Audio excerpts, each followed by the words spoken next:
Hello and welcome, friend. My name is Tricia, and I recently ended my marriage of 18 years. As a newly single, middle aged person in a small Midwestern community, I found myself adrift, unsure of what to do with all of the time and energy now much more freely available to me. And these questions kept popping into the back of my mind whenever I was conversing with friends and family.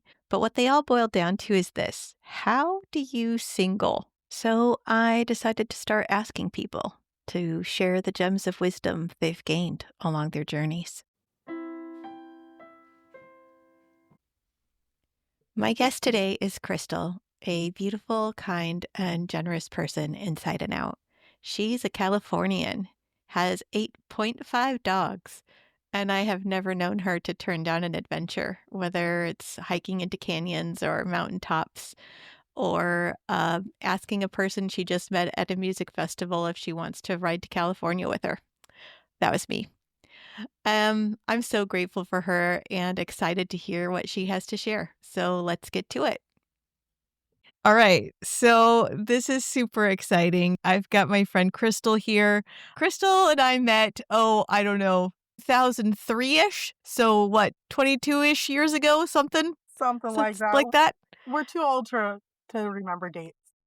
Yes. Yeah. We're at that stage where we have to start throwing out years because there's like a lot of math, like calculations that have to be done. But like we met at Cornerstone. You were like an adorable, sparkly goth punk person. I forget that I was ever like goth, punk, whatever, until people send me pictures. You were adorable goth sparkle punk from the desert, and I was hippie punk goth person from the Midwest. West. You were granola before granola was that kind of term. You were adorable. Oh my god. I mean, we're all granola now, baby. I'm shooting for pioneer. Yes. That's Pioneer my new chic. goal. Yes. Okay, I love that. Okay, Krystle, could you please tell us about yourself, your background, your history, your hobbies, whatever you feel like sharing, There's too but especially much. what pertains to your singleness? Yeah, Oh, I my know. singleness. There's a lot of that. I feel like there's been sections of dating, a very small sections of relationships, but a lot of singleness. And one of the biggest things I notice now lately is that it's different. Like where I was in my 20s and 30s was like this desperation for the Disney princess lifestyle and what Hollywood showed you, and you need a house and a husband and kids. And now I'm kind of at the point where I'm like, I'm happy. Like, I don't have that, and I'm content in not having that.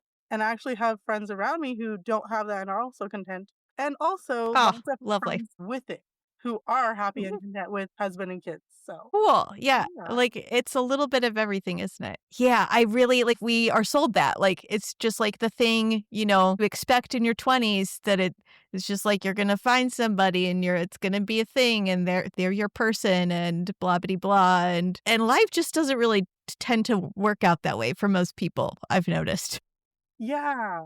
It's not Yeah. what Hollywood has sold us. It is not. Okay, so my next question. What is your average sort of work day like? Your like morning routine or your through the day-ish stuffs, So rituals my lifestyle is very different. I'm more happy based than money based. So of that? my work, like it means I'm broke all the time, but I'm very happy and content and I'm able to sustain my lifestyle with what I do. And so right now, like this past week, I've been putting a lot of effort into like progressing on a build. I'm building a container home. And so I've been, Oh, yeah, it's so much fun. I've learned how to weld and like cut metal for a doorway and install windows and flooring. And I mean, I've always been able to paint, but like just different things. And it's kind of awesome. But yes, that is amazing. my week has been working on that. And like kind of, we have a lot of nature out here. We got some baby ravens. So it's been a little bit like checking on them, taking care of that stuff. And yeah. And then next week I'll start working and then I'll have I think a week off. And then I think I'm working for like almost a month straight, but it's super chill. So yeah, it's a weird way to do it. I say I'm a gypsy kind of like Yeah. traveler, I guess. Mhm. That checks out.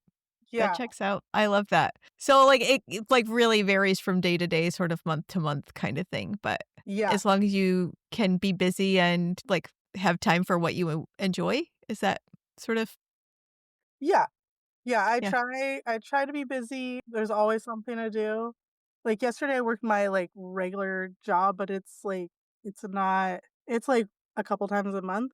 And then my other jobs are all over the place. I recently realized like I knew back in the day I used to volunteer my time a lot, but when you're just helping people and it's not like on paper volunteer work, it's hard to realize what you're doing. And then I started looking, I'm like, oh, this past few weeks, like I've volunteered a lot of time and a lot of energy, and I just because I enjoy it, I enjoy helping people, I Yeah. don't recognize that that's what I'm doing. If I got paid for the jobs I did, I would have so much money, but it's Right? volunteer.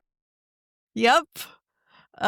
Okay. Yep, I get you. So, what is an average sort of non-work day for you? Like when you don't have work to do, what do you do Um, to, yeah, occupy yourself and Way too much social media. That is one that sucks, but it's, the new alcohol of our age, I guess. Mhm. And working on projects. And I spend a lot of time with my family. My nephew is 2 going on 3, so I spend time with him, like, he's amazing, and yeah, I am around my family a lot, and I work on art when I can, like, mentally when I have the mental capacity to do that. Yep. And, like, I try and spend time in nature and just checking in on friends a lot. I think Mhm. that's, like because I'm single, I have the ability to do that, Yeah. and I like to help people, so, yeah, that's a big part of what I do with my time. Mhm. You said, like, projects and, like, creative things, like, what sort of projects and creative things do you like to do? Mainly painting. I've been trying to step out of my comfort zone a little bit, and I put a few pieces in a few different art walks and have just been trying to connect with the art community. Yeah, mainly painting. I like that. Yeah. Okay, my next question is in what ways, and you kind of began to touch on this already, in what ways do you seek and foster connection? So you were talking about like reaching out to friends and things like that. How do you do that? What does it look like? Part of it because I get lonely easily. Being around my family, like if Hmm. I'm home because I'm on the same property as them, if they're home too, like I'll go and hang out with them, have a meal with them. But I also hike with groups. Like I like hiking alone, but I hike with groups to kind of keep that connection going. And then Hmm. I grow friendships from there where I keep in contact with them and branch out on other hikes, camping trips. I started doing trail maintenance and that has been incredible. Some groups they're cool, they're great, and it's definitely a community you get to know, but there are some Hmm. groups I've met that it feels more like a family, like they're just awesome. Yeah, and more on the dating side of that, like I have exes that I'm still friends with Mm. and they've been like friends that I can like hang out with or call. Yeah, so that also like definitely helps. Yeah, being able to still have that like friendly relationship. Yeah. Yeah. You said trail maintenance. So you're doing hikes like sometimes on your own and sometimes like with these groups and friends and things like that. Is the trail maintenance a group thing or is that a volunteer thing or what how does that work? I volunteer with groups who do it, and we go out and some of, like, the more intense ones, which are my favorite, I go camping with a group. We will hike, like think it was, like, 5 miles, and then we set up camp, and then we hike another mile and a half, and we work for a good handful of hours. We hike back Mm, down, we have tacos, we get up the next day, we hike another mile or so, do more work, hike the mile out, pack up camp, and then hike back up. that's really Yeah, you're cool. dead. You're dead by the end, but it is Oh yeah. amazing. Uh-huh. Yeah, that seems like it would take some muscle, some endurance, energy. Um, yeah, that I really like that idea of like, yeah, a group, like a hike group and also being able to like sort of better the trails and things like that together. Yeah, it's fun to give back together. So, on the converse side of the connection, when the loneliness hits, and it hits for everybody, right? Like, we know, like, people in relationships get lonely, everybody gets lonely. When the loneliness hits for you, what are your sort of like go to thoughts, mantras, activities? Um, How do you treat yourself? first, it's usually not very kind, like, "Why are you so lonely? Like, this is stupid. You had people around you, like, you should be happy right now." Like, that goes through my head a little bit, and then, like, sometimes I end up just looking at social media, like, there's gonna be someone to talk to. There's gonna be, like, connection, and it's this, like it feels like a lie. It feels like eating not even popcorn, like, eating air to fill yourself up, Like, and it's like eating ice to be full, and yeah, or even to gain weight, like, you're sure it's gonna help, and it's not helping, but for that few seconds, it feels like it is. Um, those are the ways, but then sometimes I'm like, "Okay, you have this time right now, like, go work on your art, do something beneficial, or go to go to a store and go buy, like, something." yeah, So, have a human connection, whether yes. it's a person that you know or not. "Hello, grocery store employee. How are you So, doing?" I remember when I was out there visiting, when I, like, rented a house and I was staying out in Indiana for a little bit, and there was one day I'm in this big house alone, and I'm just getting lonely. And there's no one in the house, and there's no one around, like, I don't know the neighbors at this point, and so I go for a walk, and I go to a store, and I walk out of there just being like, "That was my only, like, human interaction," and the clerk didn't even talk to me, and I was like and then I was just feeling sorry for myself because like, the next day, like, I hung out with people, everyone in town was friendly, like, it was just a moment, but yeah, Yeah, it was a but good we all time. have those moments, and it's just, like, how to get through them, and it's like, you know it won't last forever, but, like, if in that time, it feels like it just drags. Yeah, and the one thing I took from that though, was that when I'm out and I see people, like, trying to give them a little bit of my time, smiling, saying hi, because they might be in that position too. Yeah, like, being that person when you can for others, because you know what it's like, and yeah. Exactly. I have experienced that recently. I my brother got me into watching the Pacers because 'cause they're doing pretty well right now, and, like, we're Hoosiers, right? And even though I've never been a sports ball person before, like, Andy was here a couple of weeks ago, and he was, like, wanting to watch the game, so he went out and watched the game, and I was like, "Oh, this is kind of fun," like, cheering for the team, like, with all the other people in town cheering for the team, and we had a really good time, so I went out, they're in the finals or the playoffs or the championship or whatever it's called, and we went out the other night, and there's this, guy at the bar, and I was just like, "Ugh, guy at the bar trying to chat me up," but, like, my mom came and watched the game with me, and he was chatting up my mom, and I was like, "Oh, I think this dude is just very lonely." Like, so after mom left, like, I was just like, "So where are you from?" And like he, had quite a long conversation, which was a little bit one-sided because I was trying to watch the game, but it was just like also like I'm trying to be the person because I know what it's like. I've been on that side. So Yeah. yeah, let's have a conversation about Mississippi. Uh Anyway, going from that, what are the worst parts of being single for you? It really is the loneliness. It used to be the loneliness with the expectation of everyone finds love. Every Hallmark movie ends with them together. So I should be expecting that. And when I kind of accepted that, like, I'm single and I just am single and whatever happens beyond that is just, it just is. It got a lot easier, but that expectation of, do I want kids? Do I want a husband? Do I want a house and be like settled down? And I go back and forth with all of it. And ultimately, there's that desire to have a companion who wants to be around you, who makes Mm, you feel like a better person or who helps you grow. Like we want all those things.